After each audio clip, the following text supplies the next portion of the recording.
राधे राधे मेरे प्यारे भाइयों बहनों माताओं व बंधुओं, संस्कार की बातें चैनल में आपका स्वागत है। बंधुओं, आज मैं आपको सुना रही हूँ गुगा पंचमी की कथा। बंधुओं, यह त्योहार भाद्रपद की कृष्ण पक्ष की पंचमी को मनाया जाता है। इसमें नाग देवता की पूजा की जाती है। बंधुओं, गुगा पंचमी को भाई पंचमी भी कहा जाता है। इस दिन सबसे पहले कटोरे में दूध भरकर नागों को पिलाया जाता है।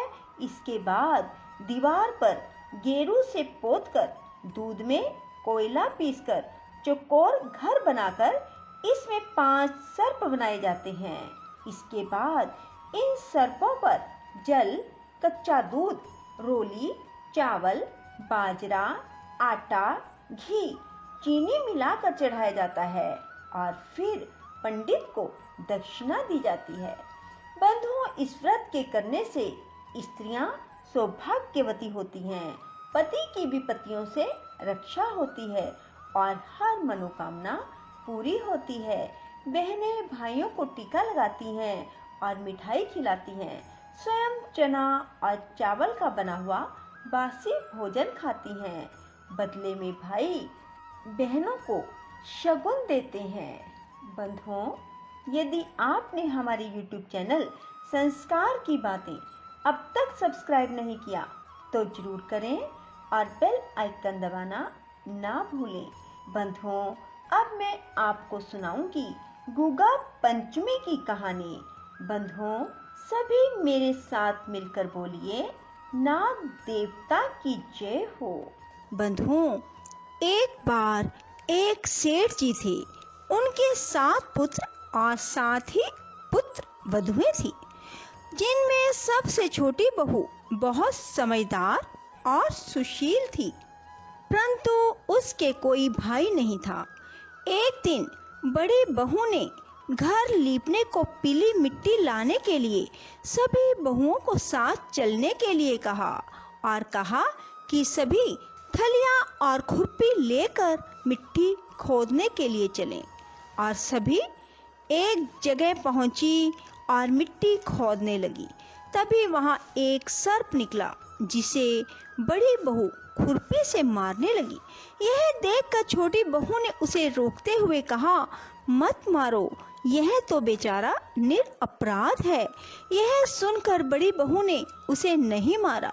तब सर्प एक और जा बैठा। तब छोटी बहू ने उससे कहा, हम अभी लौट कर आती हैं, तुम यहाँ से जाना मत। यह कहकर वह सब के साथ मिट्टी लेकर घर चली गई और वहां जाकर घर के काम काजों में बिल्कुल भूल गई कि वह तो सर्प से वादा करके आई है कि वो उसके लिए दूध लेकर आती है। अब उसे अगले दिन ये बात याद आई कि उसे तो सर्प के लिए दूध ले जाना था। तभी उसने दूध उठाया और सर्प को दूध पिलाने के लिए चल पड़ी। उसने देखा कि सर्प तो वहीं बैठा है। उसने कहा, सर्प भैया, मैं आपके लिए दूध लेकर आई हूँ। तब सर्प कहने लगा, तू भैया कह चुकी, इसलिए तुझे छोड़ देता हूँ, नहीं तो तूने मेरे साथ झूठा वादा किया। मैंने तो तुझे अभी इस समय डस लेना था।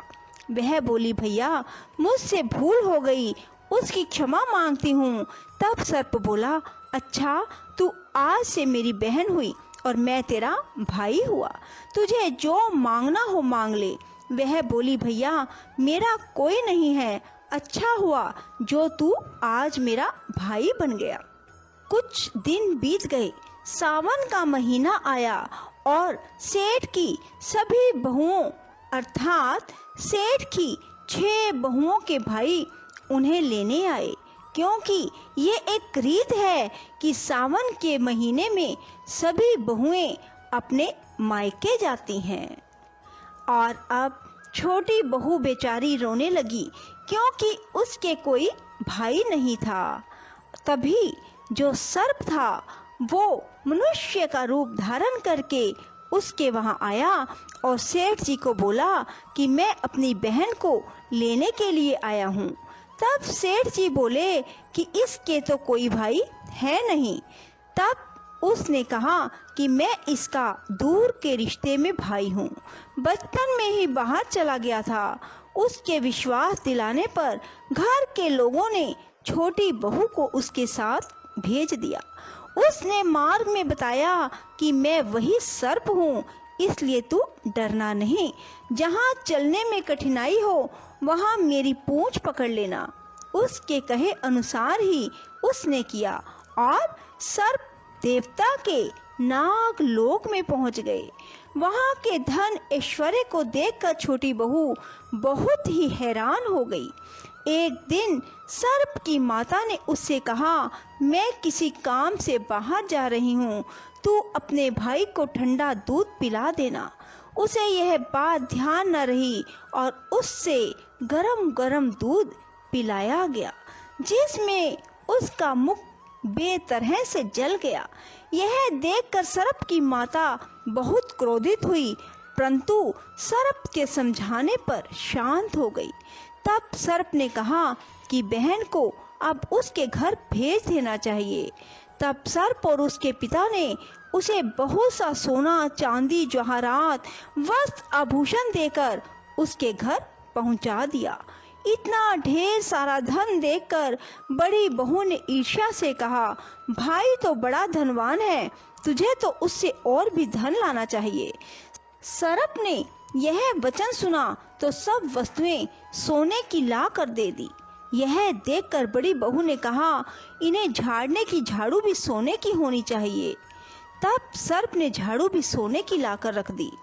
सर्प ने छोटी बहू को हीरा मणियों का एक अद्भुत हार भी दिया। उसकी प्रशंसा उस देश की रानी ने भी सुनी और वह राजा से बोली कि सेठ की छोटी बहू का हार यहाँ मुझे ला कर दो। राजा ने मंत्री को हुक्म दिया कि उससे वह हार लेकर शीघ्र यहाँ उपस्थित हो। मंत्री ने सेठ जी से जाकर कहा कि महारानी जी छोटी बहू का हार पहनेगी, यह उससे लेकर मुझे दे दो। सेठ जी ने डर के कारण छोटी बहू से हार मंगा कर दे दिया। छोटी बहू को यह बात बहुत बुरी लगी। उसने अपने सर्प भाई को याद किया और आने पर प्रार्थना की, भैया रानी ने हार छीन लिया है, तुम कुछ ऐसा करो कि जब वह हार उसके गले में रहे तब के लिए सर्प बन जाए और जब उसे मुझे लौटा दे तब हीरो और मणियों का हो जाए। सर्प ने ठीक वैसा ही किया। जैसे ही रानी ने हार पहना वैसे ही वह सर्प बन गया। यह देखकर रानी चीख पड़ी और रोने लगी। यह देखकर राजा ने सेठ के पास खबर भेजी कि छोटी बहू को मेरे पास लेकर आए। सेठ जी डर गए कि राजा ना जाने क्या करेगा। वे स्वयं छोटी बहू को साथ लेकर वहां पहुंचे। राजा ने छोटी बहू से पूछा, तूने क्या जादू किया है, मैं तुझे दंड दूंगा।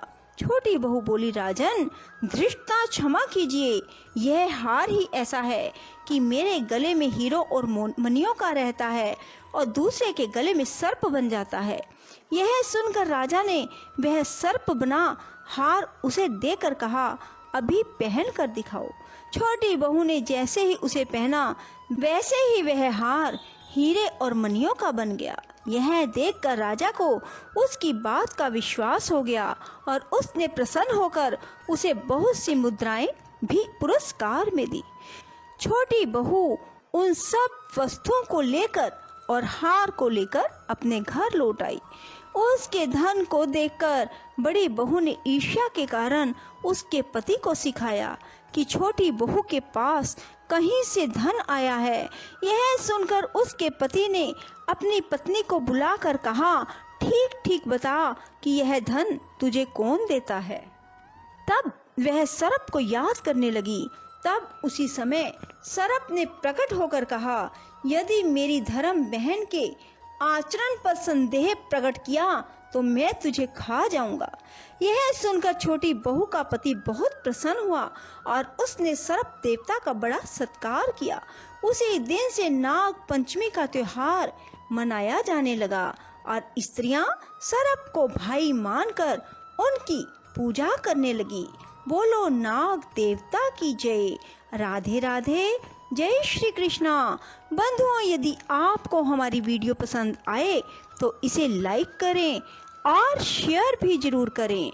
धन्यवाद।